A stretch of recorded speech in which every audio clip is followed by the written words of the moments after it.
किए हाथेइछि नकली scholarship card किए यार लाभ नहीं कहा द्वारा स्कॉलरशिप बा वार्षिक वृत्ति हाथेइछि। सीएजी रिपोर्ट अनुसार 2018 रु 2023 मसीहा पर्यंत जो सबू मेधावृत्ति बा स्कॉलरशिप मिली से अनेक प्रकार जालियाती होइछि जार त्रुटि धरिचंती सीएजी एवं से त्रुटि को वर्तमान तर्जमा आरंभ कर देइचंती मोहन सरकार। कहा द्वारा केउ केउ माने एही स्कॉलरशिप पाइछंती एवं एहा द्वारा केते टंका राजस्व क्षति होइछि एवं जो माने वास्तव में मेधावी छात्र छात्री से माने पाइछंती कि नहीं तार मध्य ऑडिट आरंभ करा जिवो। ए नै गणशिक्षा मंत्री रखिछंती गुरुत्वपूर्ण बयान। से कहिछंती जे मेधावी चयन रे मध्य केउ भली भाबे दुर्नीति करा जाउतला ताहार ए सरकार तदंत करिवो। मंत्री ए दिगरे खूब सीरियस अछंती। सुनंतु देखंतो 2018 रु 2023 पर्यंत जो सीएजी रो रिपोर्ट जो आसी स्कॉलरशिप रे किछि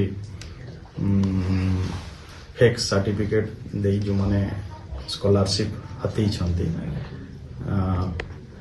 ताको जो रिपोर्ट आसी निश्चय एथिरे आमे भी तर्जमा करूछु। काली भी मो रिव्यू मीटिंग करी आउ सेथिरे किमती ताको ठीक भाबरे आगामी दिन रे ठीक भाबरे किमती करा जिवो आ ठीक लोक जेमती स्कॉलरशिप पाइबे सेति पई व्यवस्था करिबा पई खाली आमे कहि छे जो दरकार पड़े ऊपर आमे निश्चय तर्जमा करबू जे परवर्ती समय जेमिति न हबो सेति पई पूरा आमे विभाग को एथि पई निर्देश भी दिया हिछि आ स्वच्छतार सहित जेमिति स्कॉलरशिप देवार व्यवस्था हबो सेति पई करा होउछि।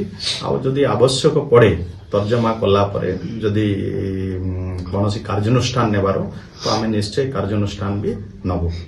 देखो तो निश्चय काली मो निर्देश देइछि विभाग को जे ये ऊपर तर्जमा करा जाऊ जे जहाँ गत दिन रे स्कॉलरशिप जेटा फेक लोकन को जो दिया हिछि फेक स्टूडेंट को दिया हिछि तो निश्चय से ऊपर गोटे तर्जमा कला परे हमें कोन कार्यानुष्ठान निया जाई परिबो ता पई निश्चय विभाग तरफ कार्यानुष्ठान निया निश्चय हमें इनक्वारी कला परे जो माने दोषी अछंती ता प्रति कार्यानुष्ठान निया। गाड़ी किनिबाको भाबुछंती ताले आसंतो कार बाजार जोटी आपनको मिलिबो लो प्राइस कार ठु आरंभ करी लग्जरियस कार्स 10,000 किलोमीटर पर्यंत वारंटी और अफोर्डेबल प्राइस रे। औ हां एबे आपनकर फेवरेट कार बाजार रो सेकंड आउटलेट खोली जायछि ऑपोजिट ऑफ एसोटेक वॉल पहाड़ भुवनेश्वर। ताले बे लो प्राइस रे लग्जरियस कार किनंतो केवल कार बाजार रु।